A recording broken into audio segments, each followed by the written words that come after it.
Hello friend, welcome to our channel. आपका हमारे इस चैनल पे स्वागत है। बात करेंगे हम इसमें टॉप एमसीक्यू जो भारत के संविधान की प्रस्तावना का है उसकी बात हम करेंगे। आपके इंडियन पॉलिटी में आप अगर हमारे इस चैनल पे नए हैं सबसे पहले तो सब्सक्राइब कर लें और बेल आइकन दबा दें, क्योंकि जितनी भी नोटिफिकेशन आएगी वो आप तक सबसे पहले पहुंचे तो नोटिफिकेशन ऑन कर लें। ठीक है, आपको मैंने कॉन्स्टिट्यूशन पढ़ा दिया, सॉरी प्रियम्बल पढ़ा दिया आपको। तो आप बताएं कि आपको मैंने एमसीक्यू लेकर आया हूं। इसमें टोटल 25 एमसीक्यू है, 24-25। तो उसमें हम बात करेंगे कि कैसे आप सॉल्व करते हैं।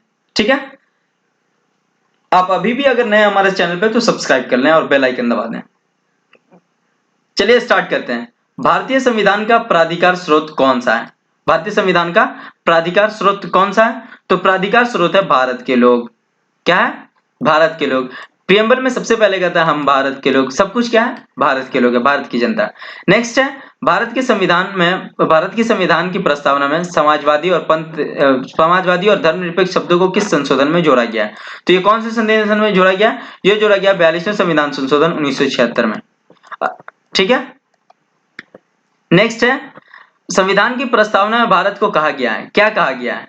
भारत को कहा गया है सर्वसत्ताधारी समाजवादी धर्मनिरपेक्ष लोकतंत्रात्मक गणराज्य है। क्या है? सर्वसत्ताधारी समाजवादी धर्मनिरपेक्ष लोकतांत्रिक गणराज्य है। भारत एक धर्मनिरपेक्ष राज्य है। इसका मतलब क्या है कि भारतीय राज्य क्या है? तो भारतीय राज्य है किसी निश्चित धर्म का समर्थन नहीं करता है। ठीक है, पंथ निरपेक्ष है। ठीक, धर्मनिरपेक्ष राज्य है। नेक्स्ट है, गणतंत्र होता क्या है? गणतंत्र हम किसे कहते हैं?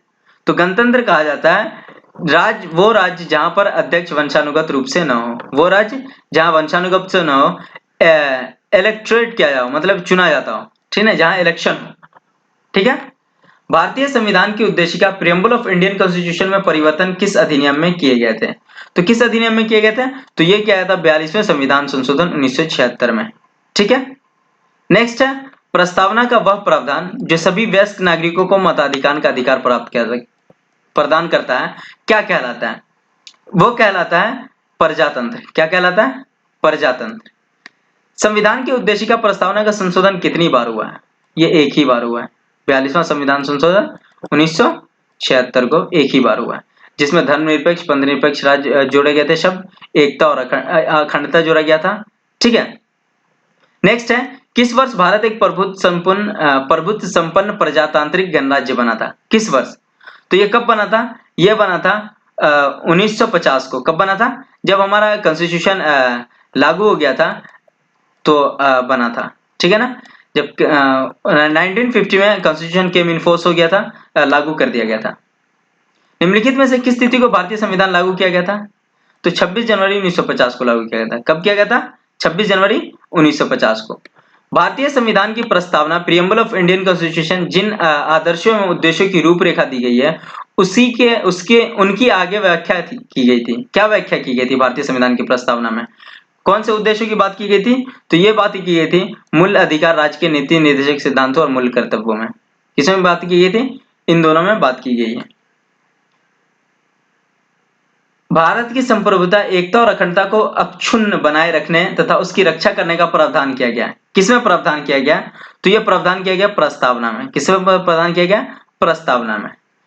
संविधान के अंतर्गत भारतीय लोकतंत्र के आदर्शों को हम कहाँ देख सकते हैं? तो हम प्रस्तावना में देख सकते हैं। ठीक है कि नहीं? भारत में लौकिक सार्वभौमिकता है क्योंकि संविधान की प्रस्तावना प्रारंभ होती है किसके द्वारा? प्रारंभ होते हैं हम भारत के लोग शब्दों से। हम भारत के लोग भारत को प्रभुत्व संपन्न समाजसेवी पंथ निरपेक्ष गणराज्य देखना चाहते हैं।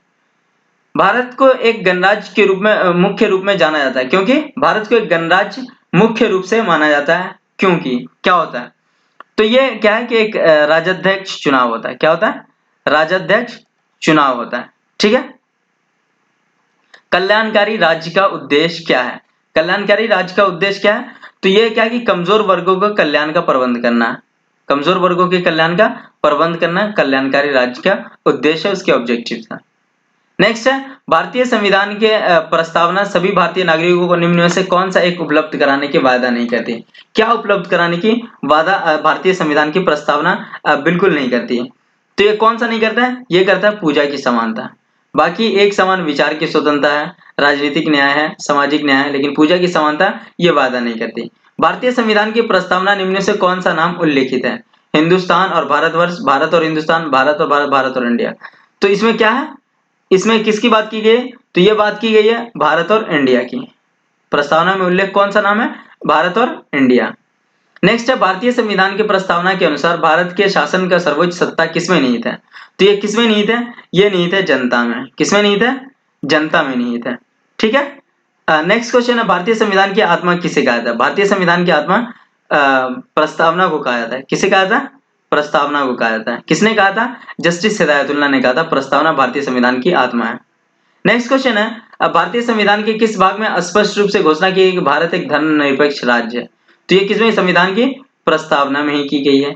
भारत की संप्रभुता किसमें निहित है? भारत की जनता में निहित है। किसमें निहित है? भारत की जनता में निहित है। नेक्स्ट है, संविधान सभा में प्रस्तुत उद्देश्य प्रस्ताव में अभिव्यक्ति विचार को भारतीय संविधान के किस भाग में पूर्णतः शामिल किया गया है? तो ये किसमें किया गया? प्रस्तावना में शामिल पूर्णतः किया गया है। समाजवाद का अर्थ क्या है? समाजवाद का अर्थ क्या है? समाजवाद का अर्थ है सामाजिक न्याय। ठीक है।